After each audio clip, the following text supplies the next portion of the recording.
Hello, नमस्कार. आपल्या सर्वांचं आजच्या या व्हिडिओमध्ये मनपूर्वक स्वागत. आजच्या व्हिडिओमध्ये आपण पाहणार आहोत I T I first year all one year किंवा ऑल वन इयर ट्रेड यांच्याकरिता workshop calculation and science IMP important MCQ for CBT exam 2024. म्हणजे CBT एक्झाम 2024 जी आपली जी आहे 7 ते 27 ऑगस्टच्या दरम्यान आपली CBT एक्झाम ज्या 2024 ती होत आहे. त्याच्यापैकी ज्या काही ट्रेडला WSCS वर्कशॉप ऑफ सायन्स आणि ED असेल त्यांचे 6 क्वेश्चन जे आहेत ते आपण इथं पूर्ण करण्याचा प्रयत्न जो आहे या सिरीजमध्ये करत आहोत.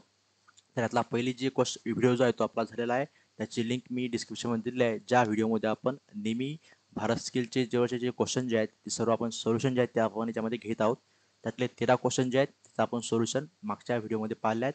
तर तुम्ही तो व्हिडिओ पूर्ण पाहून घ्या, ज्याच्यामध्ये आपण युनिट चा टॉपिक जो आहे युनिट फ्रॅक्शन वगैरे त्यापर्यंत कव्हर केलेला आहे. आता इथं आपण बघतो आजचा टॉपिक तो आहे square and square root ratio and proportion. या चॅप्टरवरचे भारत स्किलमध्ये जे काही क्वेश्चन दिले आहेत मॉडेल क्वेश्चन त्याचं सोल्युशन जे आहे ते आपण इथं या व्हिडिओमध्ये पाहत आहोत. तर ITI CBT एक्झाम 2024 करिता महत्त्वाचे MCQ सोल्युशन जे आहे हे आपण इथं मराठीमध्ये पाहणार आहोत. तर चला बघूया. आपण आता इथे 13 क्वेश्चन आपण अगोदर पाहिले. तर आपण इथं 14वा क्वेश्चन जो आहे तो आपण या व्हिडिओमध्ये आपण सुरुवात इथं करतो आहे, जे की भारत स्किलचे क्वेश्चन बँकमधून डायरेक्टली आपण घेतलेले आहेत त्याच्यामध्ये. तर बघूया question. What is the square root of 529 म्हणजे 529चं वर्गमूळ किती? तर आपल्याला जनरली सपोज इथं माहिती आहे की समजा एक तर टेक्निक क्वेश्चन टेक्निक आपल्याला माहिती आहे 10चा स्क्वेअर म्हणजे किती 10 मल्टिप्लाय 10 म्हणजे किती 100. 20चा स्क्वेअर किती 20 मल्टिप्लाय 20 म्हणजे किती 400. 30चा स्क्वेअर 30 मल्टिप्लाय 30 म्हणजे किती पास 900. तर आपल्याला माहिती आहे की ही जर स्क्वेअर आहे 529 हा 400 आणि 900 मधामध्ये आहे. ज्याचं उत्तर आहे आपलं 20 आणि 30च्या मधामध्ये असायला पाहिजे. हे एक जर लॉजिक म्हणजे आपण सरळ सरळ कोण जास्त टाइम न गमावता 23 अँसर हे तर टिक मार्क करू शकतो. ठीक आहे. परंतु असं प्रत्येक वेळेस होईल असं नाही. तर 529चं आपण जे वर्गमूळ जे आहे हे आपण कशा पद्धतीने काढू शकतो. सपोज इथं 529 नसतं दुसरी कोणी संख्या असती तर आपण त्याचं वर्गमूळ कसं काढलं असतं. तर ती वर्गमूळ काढण्याकरता आपण इथं मेथड बघूया. ती मेथड त्याला म्हणतो आपण डिव्हिजन मेथड. ठीक आहे. तर 529 दिलेला आहे आपल्याला संख्या. तर वर्गमूळ काढत असताना अगोदर आपण याच्या जोड्या पाडायच्या या साईडने 2 जोड्या पाडायच्या 29 आणि ते एक जोडी पाडली ते त्याला 0,5. तर ही जी 0,5 जोडी आहे या 5 पेक्षा लहान असणारी वर्गसंख्या कोणती? तर किंवा 5 पण चालेल. 5 पेक्षा लहान वर्गसंख्या कोणती आहे? 1 आहे आणि 4 आहे. 1 जो वर्ग 1चा 4 हा वर्ग 2चा. तर वर्गसंख्या आपल्याला मिळेल लहान संख्या 4 आहे. कोणाचा वर्ग आहे 2चा तर 2च म्हणजे ऍड करायची. तर किती होतील 2 + 2 4 आणि 5 मधून 4 केलं राहिला इथं 1 राहिला वरती पण 2 लिहून घ्या. आता इथे घ्यायचं 29. आता इथं 4 थोडासा आपण साईडला लिहिला इकडे डावीकडे इथे थोडीशी जागा इथे रिकामी ठेवायची. आता इथं आपण अशी संख्या घ्यायची. सपोज मी इथं 4 आहे साईडला सपोज इथं 1 घेतला तर आपल्याला मल्टिप्लाय करून पाहायचं 1 नी आपला गुणाकार आला 41. सपोज मी समजा इथं 2 घेतला आपला गुणाकार येतील 84. सपोज इथं आपण 3 घेतलं तर गुणाकार आपला किती येईल तर 9 आणि 12 129. ठीक आहे. हा जो गुणाकार येतोय हा गुणाकार आपण त्या म्हणजे साईडला जी संख्या घेईल त्याच संख्येने त्या पूर्ण संख्येला मल्टिप्लाय करायचं. हा गुणाकार इथे असणाऱ्या पूर्ण संख्ये एवढा असला पाहिजे किंवा याच्यापेक्षा लहान पाहिजे. इथं बघितलं आपण 3 घेतल्यानंतर किती येतं बरोबर 129 येते. म्हणजे 3 घेता इथं वरती पण 3 प्लस पण इथं 3 करा. इथे खाली मायनस किती 129 0 0 0 इथे किती 6 आणि 4 म्हणजे इथं जो आहे आपलं वर्गमूळ जे आहे 529चं हे आपलं आन्सर तर 23 आलं बरोबर इथं. आता याला इथं तुम्ही क्रॉस चेक करण्याकरता इथं बघू शकता हा 23 जो वरती आहे हा इथं खाली 46 याच्या हे नेहमी काय असणार दुप्पट असणार. 23च्या दुप्पट इथं 46 आणि खाली आपलं इथं काय येणार 0 0 मिळणार. जर आपला पूर्ण वर्ग संख्या असेल तर आपल्या इथं 0 0 मिळू शकते. जर आपला जर कम्प्लीट स्क्वेअर असेल तर मग आपल्या इथं पॉईंटमध्ये फ्रॅक्शनमध्ये आपण समर्थक देऊ शकतो. बघूया आपण नेक्स्ट क्वेश्चन. 0.017 चा जो स्क्वेअर रूट जे आहे त्यापैकी काढायचं म्हणते 0.017 त्याच पद्धतीने आपण इथं करून बघूया. जो आपण अगोदर बघितलं त्या पद्धतीचं फक्त इथं फ्रॅक्शन आहे 0.017. तर फ्रॅक्शनमध्ये जोड्या पाडत असताना या साईडला जोड्या पाडायच्या आणि या साईडला जोड्या पाडायच्या. तर ही जरी पहिली जोडी इकडे इथे एकच संख्या आहे त्या साईडला आपण 0 घेऊन टाकूया. इथे एकच 0 आहे इथं पुन्हा आपण 0 घेऊन टाकूया. ठीक आहे. तर इथे पहिला 0 तर काही 0 जर नाही तर 0 तर 0 इथे पण 0 येईल वरती पॉईंट म्हणून टाका. ठीक आहे, आता जास्त खाली पॉईंटचा विचार करायचा नाही. संख्या किती आहे इथं 0 1. ठीक आहे, इथं आपण किती संख्या घ्यावं लागेल, एकच घ्यावं लागेल. एकला एक मल्टिप्लाय करता एकच आन्सर येईल, प्लस ते 1. इथे किती -1. ठीक आहे, वरती इथं 1 1 + 1 2. इथे किती होणार 0. आता वरून किती आलं 70. आता इथे 2 आहे, इथे किती आहे 70. सपोज आपण 2च्या साईडला इथं आपण किती संख्या घेऊ शकतो. सपोज आपण 2 2 घेतलं तर 2 2 जा किती इथं 44 येईल. सपोज आपण 3 घेतलं तर किती येईल 9 6. आणि सपोज आपण 4 घेतलं किती येईल 6 आणि इथं 9. म्हणजे 96 काही 70पेक्षा मोठी आहे, तर मग किती घ्यावं लागेल तर 3 घ्यावं लागेल. प्लस 3 घेतलं आपण इथं किती इथं 6. आणि इथं किती येणार तर 3 3 9 आणि इथे किती 6. म्हणजे आपलं सॉरी 3 3 6 आणि इथे किती 2 म्हणजे 26 इथं 2 आणि 6. इथे किती याचा गुणाकार 6 आणि 9 म्हणजे 1 राहील. इथे किती राहील 0 राहील. म्हणजे आपलं इथं किती इथं 3 3 म्हणजे किती 0.13 हे आपलं उत्तर इथं होईल. म्हणजे पर्याय क्रमांक बी हे त्याचं उत्तर असेल. Next question, what is the definition of ratio. म्हणजे रेशोचा जो असतो त्याला म्हणतो आपण की रेशो हा कशाला म्हणतो आपण, कोणत्या क्वांटिटीला आपण रेशो म्हणतो. तर इथं बघा, इथं एक कसा पाहिजे की जे काही संख्या असतील त्यांचं युनिट किंवा त्यांचा जो गुणधर्म आहे तो गुणधर्म म्हणा किंवा युनिट म्हणा किंवा एकक म्हणा हे कसं झालं पाहिजे, सेम असायला पाहिजे. जर सारखं जर असेल त्याला आपण तर रेशो इथं म्हणतो. म्हणजेच बघा पहिला ऑप्शन काय म्हणते, relation of two quantities of the same kind. सारख्या राशींचा संबंध, बरोबर हे उत्तर बरोबर येईल. Ratio of two quantities of the different काइंडचं येणार नाही, हे पण येणार नाही. आणि inequality between the two ratios हा पण येणार तर नाही. नेक्स्ट क्वेश्चन बघा, what is the ratio of 4 kg to 800 kg grams. म्हणजे 4 kg, ठीक आहे 4 kg याचा रेशो कोणासोबत 800 ग्राम सोबत. आताच बघितलं आपण kg आणि इथे ग्राम आहे, तर एक तर दोन्ही kg पाहिजे किंवा एक तर दोन्ही ग्राम पाहिजे. तर आपण kg ला ग्राम मध्ये कन्वर्ट करूया. तर kgचं ग्राम मध्ये कन्वर्ट करत असताना 1 kg म्हणजे किती होते 1000 ग्राम. तर त्याला आपण 1000 मल्टिप्लाय केलं, मल्टिप्लाइड बाय 800 ग्राम आणि ते किती ग्राम झालं. ठीक आहे, ते होतील बरोबर 4000 gram is to 800 gram. 0 0 0 0 cancel. 8 1 म्हणजे इथं आलं काय 40 आणि इथं 8. 8 1 8 आणि 8 पंच 40. म्हणजे आपलं जे पर्यायपैकी जे आन्सर येतील ऑप्शन क्रमांक A. Next question, what percentage of 80 is 20. म्हणजे इथं 20 हे 80च्या किती टक्के आहे. म्हणजे आपण 20 हे 80च्या किती टक्के आहे. म्हणजे सरळ सरळ आपण काय करूया इथं भागाकार घ्यायचं बघा इथं, किंवा इथं टक्के जर आपण मल्टिप्लाय केला 100 न तर हा पर्सेंटेज मध्ये येईल. ठीक आहे, जर आपण मल्टिप्लाय नाही केलं तर असं मध्ये. ठीक आहे, 0 0 कॅन्सल. इथं वरती किती त्यामध्ये किती वरती बेचूक 8 म्हणजे 1 खाली किती 4 म्हणजे 1/4 किती तर 0.25. म्हणजे डेसिमलमध्ये आपलं डेसिमलमध्ये जे आहे आपलं उत्तर हे किती 0.25. ठीक आहे, आणि जर म्हटलं समजा पर्सेंटेजमध्ये तर किती याला मल्टिप्लाय किती करावं लागेल 100ने करावं लागेल, म्हणजे किती 25%.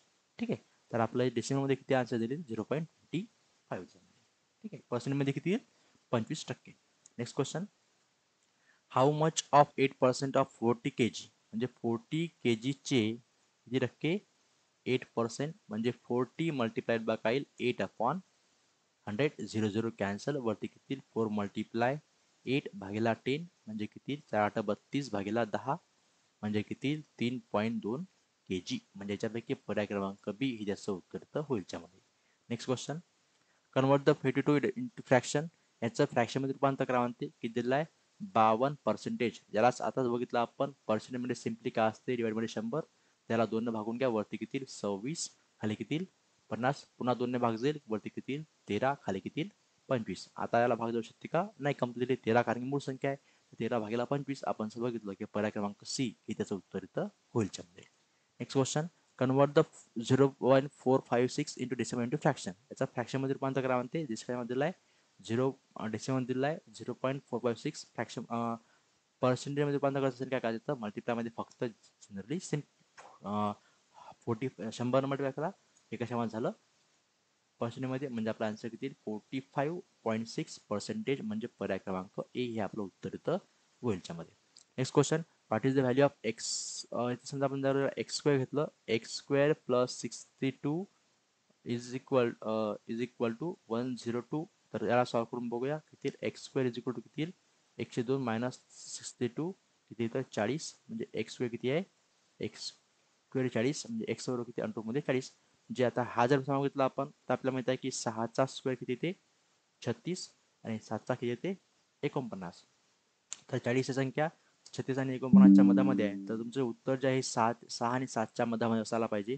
6 आणि 7 तर आपल्या इथं पर्याय काही दिला नाही आहे. तर होऊ शकते क्वेश्चनमध्ये तर मिस्टेक असू शकते. किंवा दुसरा क्वेश्चन समजा आपण एक्स स्क्वेअर समजा आपण जर 2x घेतलं 2x plus 62 is equal to किती आहे 102 जे आहे. तर इथे किती 2x इज इक्वल टू किती येणार 102 मायनस 62 इथं 40 आणि 2x इक्वल 40 म्हणजे x इक्वल टू 40 भागेला 2 म्हणजे x इक्वल टू किती आलं 20 म्हणजे x इक्वल टू 20. म्हणजे जर आपण 2x जर कन्सिडर केलं तर किती आन्सर येईल 20 यायला पाहिजे. आणि जर आपण एक्स स्क्वेअर कन्सिडर केलं तुमचा आन्सर जे आहे 6 आणि 7च्या मधामध्ये यायला तिथं पाहिजे. परंतु आता आपला दोन्ही जे पर्याय आपला इथं दिलेलं नाही आहे. त्यामुळे हा जो क्वेश्चन आहे हा क्वेश्चन इथं चुकीचा दिलेला आहे. काहीतरी त्यामध्ये करेक्शन तर असताना. नेक्स्ट क्वेश्चन बघूया आपण. What is the square root of the decimal. याचा आपल्याला काय करायचा आहे स्क्वेअर रूट काढायचा आहे. किती आहे 550.37 किती आहे 550.37. ठीक आहे. आताच बघितलं आपण की आपल्याला माहित आहे की 20चा याचं जे स्क्वेअर रूट आहे ते आपण इथं काढून घ्यायचं जनरली. आता इथं आपण याच्या अगोदर बघितलं आपण की पॉईंट कसं काढतो 550.37. ठीक आहे. तर याच्या आपण ज्या पेअर आहेत इकडे एक जोडी पाठ ही पेढी इकडे एक जोडी आणि ही एक जोडी. ठीक आहे. तर इथं आपण 5 पेक्षा लहान कोणाचा वर्ग आहे तर 2चा वर्ग आहे 4.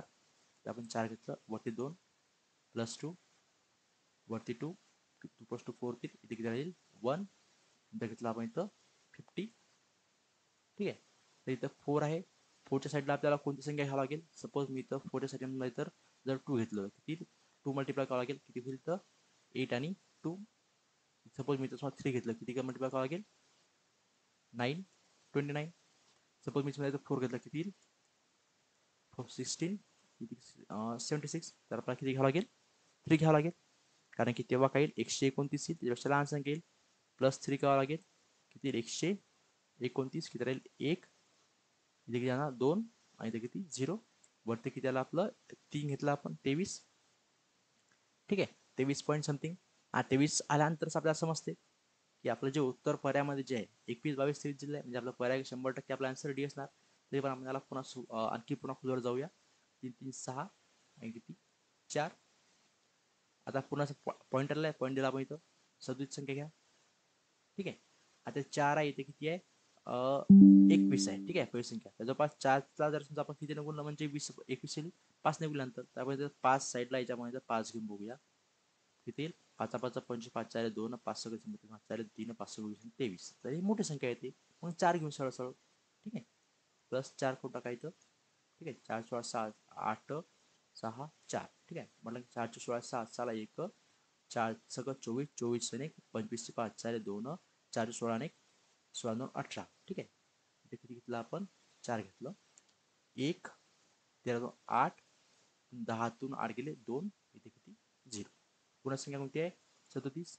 इथे किती आहे 4 आहे इथे किती आहे 28 आहे. जवळपास 7 घेऊन बघा 7 घेतला गुणाकार आपला किती 4 6 8 7 मल्टिप्लाय 7 7 एकोणपन्नास 4 4 7 56 4 7 4 6 7 6 4 4 14 32 जास्त येतात मग 6 घेऊन बघूया 6 घेतलं पण 6 घेऊन घ्या प्लस 6 करा आपला किती येतात 6 6 36 6 4 3 साइन 8 डेढ़ 5 6 6 3 5 1 4 7 4 24 4 28 है ना. तर किती 6 इथं 1 येईल. ठीक आहे इथे 2 येईल इथे 0 0 0 म्हणजे आपल्या इथे बागेला 26 राहिले. तुमचा आपला अप्रॉक्सिमेटली आन्सर किती 23.46 म्हणजे पर्याय क्रमांक डी हे त्याचं उत्तर इथं होईल. नेक्स्ट क्वेश्चन बघूया. What is the side A B A C दिलाय 10 सेंटीमीटर आणि बी सी दिलाय 4. म्हणजे हा जो आहे हा काटकोन त्रिकोण आहे. त्याच्यामध्ये आपण म्हटलं तर कर्णाचा वर्ग म्हणजे काय ते कर्णाचा वर्ग बरोबर उरलेल्या दोन बाजूंच्या वर्गांची बेरीज. पहिली बाजू प्लस दुसरी बाजू हा झाला फॉर्म्युला. त्याच्यामध्ये काय येईल A C square is equal to A B square plus B C square. A C दिलाय 10चा वर्ग ए बी आपल्याला काढायचा आहे A B square, B C आपल्याला किती दिला आहे 6चा वर्ग, ठीक आहे. 10चा वर्ग 100 ए बी स्क्वेअर प्लस 6चा वर्ग किती आहे 36, म्हणजे इथं ए बी स्क्वेअर हा किती येईल 100 प्लस 36 काय होईल -36 जाईल, म्हणजे किती झालं तर 64, म्हणजे A B square is equal to किती आहे 64 आहे. तर A B is equal to √ 64 आणि 64 कोणाचा स्क्वेअर आहे 8चा आहे, म्हणजे आजचा वर्ग किती 8, म्हणजे ए बी हे जे आहे हे आपलं किती 8 सेंटीमीटर. पर्याय क्रमांक ए हे ज्याचं उत्तर इथं होईल. नेक्स्ट क्वेश्चन सेम तसंच दिलं आहे, परंतु हायपोटेसिस काय दिला आहे बी सी आहे, B C square is equal to काय येणार A B square plus A C square.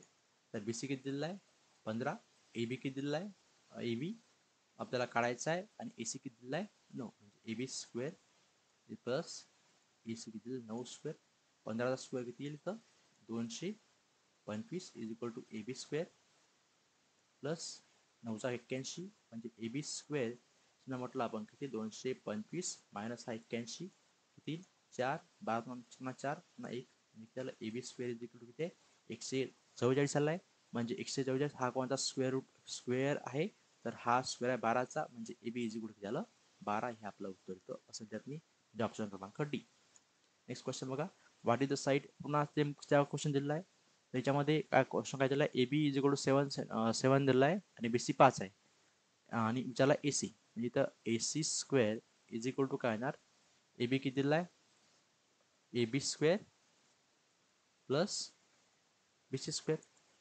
तर ए बी दिलेला आहे आपल्याला इथं 7चा स्क्वेअर, बी सी दिलेला आहे 5चा स्क्वेअर, 7चा स्क्वेअर 49, बी सी किती आहे 25, 49 आणि इथे 4 14 7 74, म्हणजे ए सी स्क्वेअर किती 74, तर ए सी इज इक्वल टू किती अंडररूटमध्ये किती आहे 74.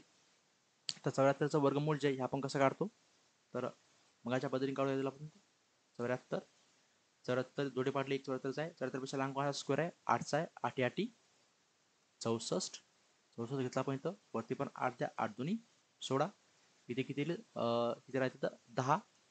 आता वरती आपण भागात 1 0 घेत असतो, इथं आपण काय घ्यायचं आहे एक पेअर घ्यायची झिरोची पेअर, म्हणजे इथं आपण वरती पॉईंट देऊन द्या.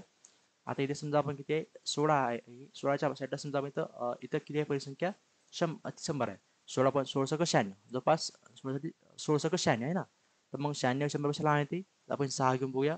6 जर मल्टिप्लाय केलं तर किती इथं 6 7 3 7 4 3 6 7 3 3 39 3 6 6 6 3 9 996, इथं आपण चालेल 6 खाली किती 996 त्यातील 4 4 0 0 0, ठीक आहे. म्हणजे इथं आपलं आन्सर जे आहे अप्रॉक्सिमेटली 2 7 1 म्हणजे बस 17 8.6 हे याचं उत्तर असायला तर पाहिजे, म्हणजे पर्याय क्रमांक 2 हे त्याचं उत्तर असेल. नेक्स्ट क्वेश्चन बघा, what is the length L2 if the total length is 2.75 metre दिलेले आहे आणि रेशो दिले L1:L2 2:3. समजा आपण काय L1:L2 हा दिलेला आहे 2:3. समजा आपण हा रेशोला समजा आपण कन्सिडर केलं 2x आणि 3x, ठीक आहे L1:2 आणि दोघांची बेरीज आपल्याला किती दिलेली आहे L1 plus L2 is equal to किती दिलेला आहे 2.75. तर आपण याला घेऊया 2x plus 3x is equal to 2.75, म्हणजे 2x प्लस 3 किती होतात पूर्ण 5x इज इक्वल टू 2.75. याच्यावर x ची किंमत काय येईल 2.75 डिवाइड बाय 5 किती ती 0.5 5 5 5 4 2 5 5 पुन्हा 25, ठीक आहे 0.55. म्हणजे आता L2 किती म्हणते L1:2 L2 किती आहे 3x आहे, ठीक आहे L2 किती आहे 3x आहे, म्हणजे या 3 ला 3 जर आपण 0.x ची किंमत किती झालं 0.55, 5 3 15 5 6 1 5 3 15 1 16, म्हणजे आपलं उत्तर जे किती 1.65, म्हणजे किती झालं ऑप्शन क्रमांक सी याचं उत्तर तर असेल याच्यामध्ये. Next question, how many days a mechanic takes to assemble the 64 machine if he assemble 8 machine in 3 days. म्हणजे 8 मशीन याला किती डे लागतात 3 days, ठीक आहे. आता याला समजा आपण जनरली असं डायरेक्टली आपण सांगू शकतो, तर किती म्हणते how many days required takes 64 machine, तर याला 64 मशीन करण्याकरिता, म्हणजे 64 मशीन करण्याकरिता याला किती वेळ इथं लागेल त्याने, ठीक आहे किती डेज तिथं लागतील त्याने. जर समजा म्हटलं आपण 8 ला 3 तर 8 ला 8 मशीनला 3 लागतात, म्हणजे 8ला 3 लागतात, तर 64ला किती लागेल तिथं? ठीक आहे, 8चे 3 आहे त्याला, म्हणजे इथे काय करा सरळ इथलं याला जर मल्टी लागला आपण 8ला 8 8 64, याला सिम्पली 8 नकार मल्टिप्लाय करा, 8 किती तर 24, सिम्पली असं आपण तुम्ही करू शकता. आता इथं 24 उत्तर इथं होईल मध्ये. ठीक आहे, किंवा तुम्ही इथं डायरेक्ट घेऊ शकता मशीन किती आहे इथं 8 मशीन इज इक्वल टू 3 आहे, तर 64 बरोबर किती राहील. ठीक आहे, तर आपण याचा रेशो घेऊया. समजा पहिला म्हटलं आपण की याला समजा आपण ॲज्युम एक्स करा, एक्स इक्वल टू 64, तर इथं किती आहे इथं 3 इक्वल टू 8. ठीक आहे, तर किती रिथम मध्ये एक्स इक्वल टू किती येणार 64 भागेला 8 गुणिला 3, 8 8 64, 8 गुणिला 3 म्हणजे किती 24. या पद्धतीने पण आपण करू शकतो दोन इक्वेशन तयार करून. ठीक आहे, ऑप्शन क्रमांक सी त्याचं उत्तर होईल. Next question, what will be the RPM of smaller gear if the diameter 180 meshes with the 60 mm diameter आणि बिगर किती आहे 60 आहे, तर याचं किती होईल. म्हणजे सहज बघा, दोन गिअर आहेत, हा गिअर मोठा आणि हा गिअर समजा लहान, याचं जे डायमीटर आहे हे 180, त्याची आरपीएम किती आहे 60 आहे, याचं आरपीएम आहे दिलं आहे काय दिलं आहे इथं gear diameter mesh with 60 mm bigger gear mix, त्याची याची डायमीटर किती आहे डायमीटर 60 mm दिलेला आहे, तर याचं आरपीएम काळामध्ये. ठीक आहे, तर सरळ सरळ रेशो राहतो याचा, या दोघांची स्पीड यांचा गुणाकार म्हणजे 180 गुणिला 60, हा याचा पण राहतो 60 गुणिला याची आरपीएम, आरपीएम त्याचा आरपीएम काय त्याच्यामुळे, तर हा आरपीएम बरोबर हा 60 इकडे डिवाइड मध्ये जाईल, म्हणजे किती होईल 180 गुणिला 60 भागेला 60, 60 काय होतील कॅन्सल, म्हणजे आपल्याला काय मिळेल इथं डायरेक्ट मिळेल इथं 180, म्हणजे आरपीएम जो आहे हा आपल्या लहान्या गिअरचा तो किती असेल 180 आरपीएम, म्हणजे आपला ऑप्शन क्रमांक डी हे त्याचं उत्तर होईल. की आपण सांगतो की सरळ सरळ घ्यायचं N1 into D1 is equal to N2 into D2, D1 D2 काय झाला डायमीटर आणि N काय झालं जी स्पीड म्हणा ते आरपीएम म्हणा. ठीक आहे, हा फॉर्म्युला आपण तो यूज करून कॅल्क्युलेट करू शकतो. नेक्स्ट क्वेश्चन बघा, what is the percentage of copper if the casting weight total किती आहे, कॉपर किती आहे 42 पॉईंट, कॉपर जे आहे किती आहे 42.3, आणि काय म्हणते आणखी टीन कास्टिंग काय म्हणते टीन किती आहे एस एन किती दिलेला आहे 2.7, पूर्ण किती होतील 0.54, म्हणजे एकूण किती आहे 85 केजी. ठीक आहे, याच्यापैकी तेवढं दिलेलं आहे, तर काय म्हणते टीन का है ना पर्सेंटेज ऑफ कॉपर, कॉपर काय म्हणते तो कॉपर किती आहे 42.3 आणि टीन किती आहे पूर्ण किती आहे 45. ठीक आहे, त्याला मल्टिप्लाय करा 100 सरळ. ठीक आहे, तर किती इथं 5ने भागून घ्यायला 42.3 इथे किती 5 9 45 खाली 9 येईल, इथे किती येईल 20.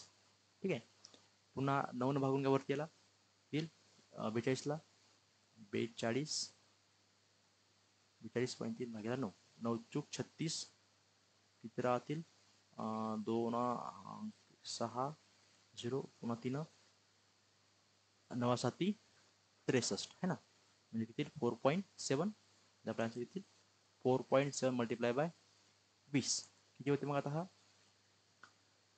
पहिले 20 अजून 4 एक आणि अजून 8 8 एक 9, म्हणजे जवळपास 94.0, म्हणजे 94% जवळपास जे आहे हे आपल्या इथं कॉपर इथं असायला पाहिजे. ठीक आहे, नेक्स्ट क्वेश्चन बघूया, a motorcycle tyre is sold for 300, what is the purchase price if he profit 20% added, म्हणजे आपण जे मोटर जे आहे ते आपण कितीला विकली आपण 25% प्रॉफिटनं विकली 300 रुपयाला. ठीक आहे, म्हणजे 300 रुपयाला जेव्हा आपण ती मोटर विकली तेव्हा आपल्याला त्या मोटरवर किती झाला 25% नफा झाला, म्हणजे मूळ किंमत त्याची 100% आहे, प्लस त्यातनी किती 25% प्रॉफिट झाला, म्हणजे किती पूर्ण टक्के किती आहे 125%, म्हणजे हे जे 300 जे आहे किती असेल 125% आहे. याला आपण इक्वेशन बघून कसे करा. सेकंड काय म्हणते जे मूळ किंमत किती असेल, आपल्याला याची मूळ किंमत काढायची जे की एक्स आहे आणि किती असेल 100% आपल्याला काढायचे. तर सरळ सरळ आपण इक्वेशन 2 भागेला इक्वेशन 1 घ्यायचं, किती येते इक्वेशन 2 एक्स, इक्वेशन 1 मध्ये किती आहे 300, इकडे काय येईल 100 भागेला किती येईल 125, तर एक्स इक्वल टू काय येणार 100 भागेला 125 गुणिला 300. 25 100, 25 5 125 म्हणजे किती येईल? पुन्हा 5 1 5, 5 1 30, 0 0 म्हणजे किती? 4 गुणिला 26 म्हणजे किती? 240. म्हणजे याच्यापैकी 200च्या पर्याय ऑप्शन कोणता येईल? सी हे त्याचं उत्तर तर असेल. Next question. What is the decimal fraction of the conversion 18.5? याचं काय करायचं आहे? डेसिमल फ्रॅक्शन म्हणजे करायचं आहे सरळ तो आपण डिस्कस केला अगोदर. पर्सेंटेज म्हणजे काय? सरळ सरळ याला डिवाइडमध्ये किती राहते? 100 राहते. डिवाइडमध्ये किती? 100. तर हा किती होईल?